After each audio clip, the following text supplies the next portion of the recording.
Good morning student. MDS university Ajmer के BA part first के political science के paper second के मेरे युवा साथियों, कल हम लोगों ने आपका नया चैप्टर शुरू किया था, जयप्रकाश नारायण या जेपी। कल हमने उनका परिचय और उनके विचारों पर प्रभाव देखे थे। आज बात करेंगे उनके दो आइडियाज़ पर, एक समाजवाद के प्रति, दूसरा लोकतंत्र के प्रति। शुरुआत करते हैं समाजवाद से।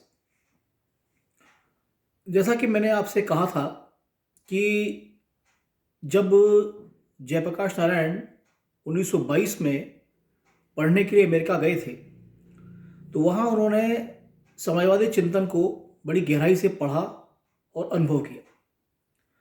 मार्क्स की रचनाएं, लेनिन और जो अन्य एम.एन. रॉय भी उसमें शामिल हैं, इनके विचारों को जब उन्होंने पढ़ा और समाजवाद की ओर आकर्षित हुए और 1930 में जब भारत वापस लौटकर आए हैं और 1934 में जब कांग्रेस से जुड़े हैं तो उन्होंने एक बात पाई है जो काफ़ी महत्वपूर्ण है। उन्होंने ये देखा कि भारत का जो सामाजिक और आर्थिक ढांचा है, ध्यान रखें ये अवधि वो है जब भारत ब्रिटिश शासन के अधीन है और भारत को वो धीमे धीमे सत्ता हस्तांतरित करने के आश्वासन दे रहे हैं और किसी हद तक कर भी रहे हैं। यहाँ पर जब वे लौटकर आए हैं और उन्होंने कांग्रेस में एक समाजवादी समूह की घोषणा की है, उसके नाम में जुड़े हैं। कुछ व्यक्ति इनके साथ और भी हैं जिनका समाजवाद के प्रति रुझान है।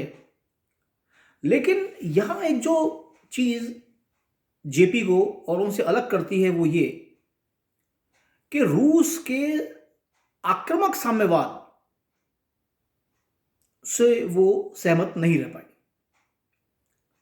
घटनाएं उन्होंने पढ़ी कि जिस तरह से रूस में 1917 की बोल्शेविक क्रांति के बाद समाज में अपने विरोधियों को वहाँ की कम्युनिस्ट पार्टी ने जिस निर्ममता से कुचला और उनके खिलाफ आक्रामक कार्रवाइयाँ की, ये चीज़ जयप्रकाश नारायण को रास नहीं आई। या यूँ समझें कि भारत के सामाजिक आर्थिक पर्यावरण में उन तरीकों को प्रयोग कर पाना उन्हें उचित नहीं लगा।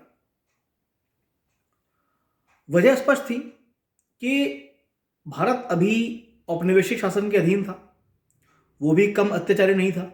और ऐसे में यदि भारत के जो संपन्न तबका है और जो विपन्न तबका है, यानी जो अमीर और गरीब हैं, इनके बीच में सोवियत संघ की तर्ज पर कोई हिंसक संघर्ष प्रारंभ हो गया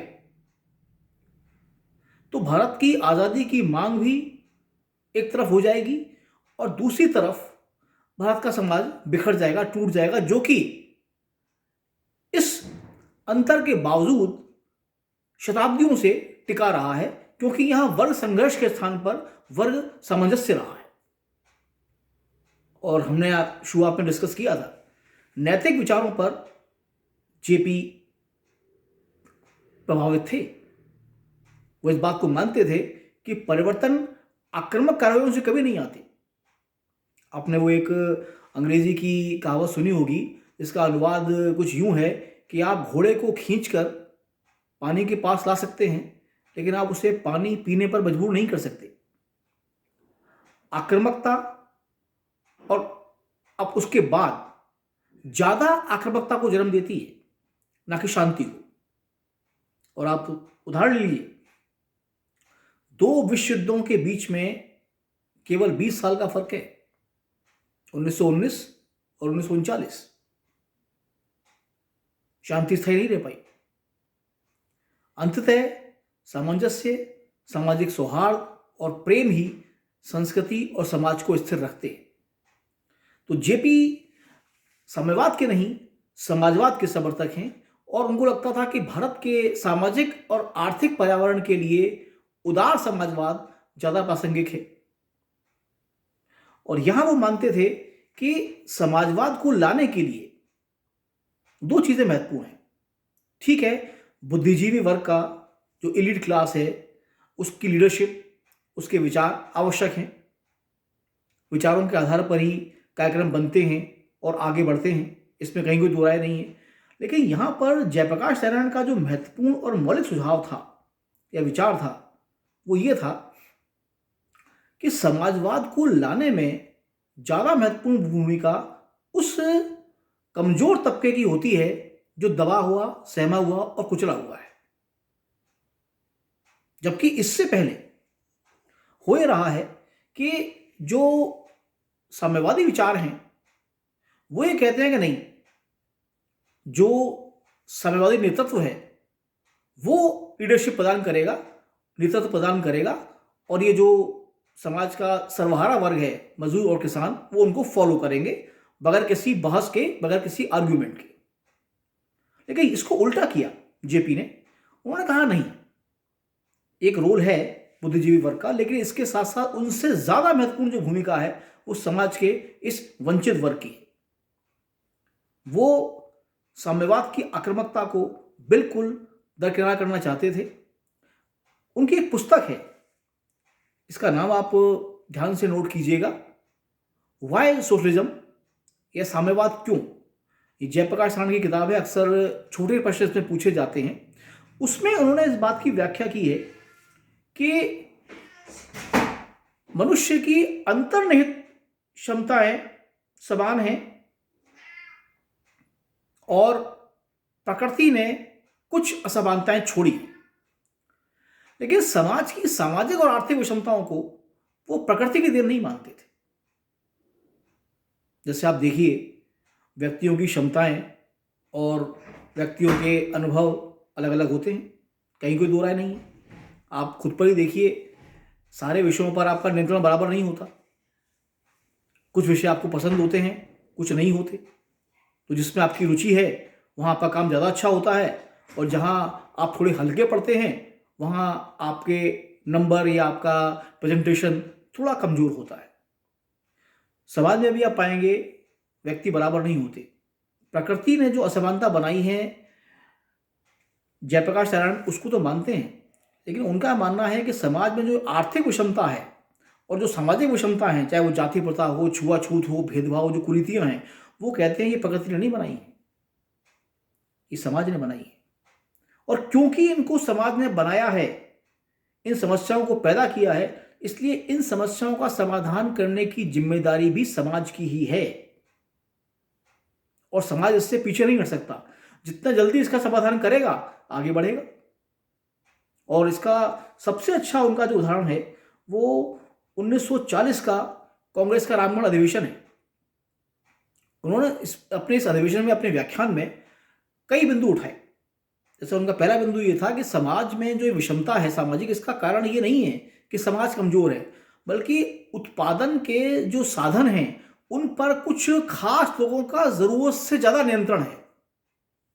जो पूंजीपति तबका है, जिसके पास हद से ज्यादा अधिकार और संपदा है, वो समाज की गरीबी का मूल कारण है।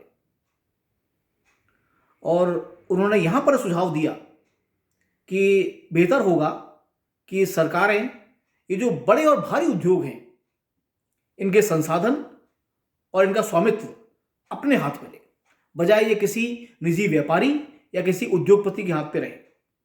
समाज में यदि व्यवस्थाएं शासन के हाथ में रहेंगी तो ये चीज़ों को ज़्यादा बैलेंस तरीके से, ज़्यादा संतुलित तरीके से लोगों को दे पाएंगी। आखिर आप उदाहरण लीजिए, जो हमारे डायरेक्टिव प्रिंसिपल्स हैं, राज्य के नीति निर्देशक तत्व हैं, जो संविधान बनने के बाद लागू हुए, या फिर आप देखें कि संविधान की प्रस्तावना में कहा गया है, उद्देशिका में कहा गया है, सामाजिक आर्थिक न्याय, समान कार्य के लिए समान वेतन। ये व्यवस्थाएं दरअसल जयप्रकाश नारायण के इस विचार को ही पुष्ट करती हैं कि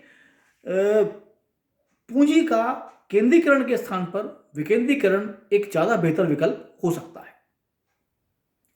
और अगला बिंदु, उन्होंने कहा कि औद्योगिक क्षेत्र को पुनर्गठित किया जाना चाहिए। अर्थात जो भारत के भारी और लघु उद्योग हैं, लघु तो नहीं, भारी उद्योग, उनका नियंत्रण सरकार के हाथ में रहे और सरकार उन्हें एक प्रभावी वितरणात्मक व्यवस्था के रूप में वितरित करे। तीसरा, वो राजनीतिक और आर्थिक दोनों क्षेत्रों में विकेंद्रीकरण की बात करते हैं, जिसको आप अंग्रेजी में कहते हैं डिसेंट्रलाइजेशन। किसी एक व्यक्ति या संस्था के हाथ में केंद्रीकरण करने के स्थान पर चीजों को, शक्तियों को और आवंटन को इस प्रकार विभाजित किया जाए ताकि किसी एक का एकाधिकार या मोनोपोली स्थापित ना हो।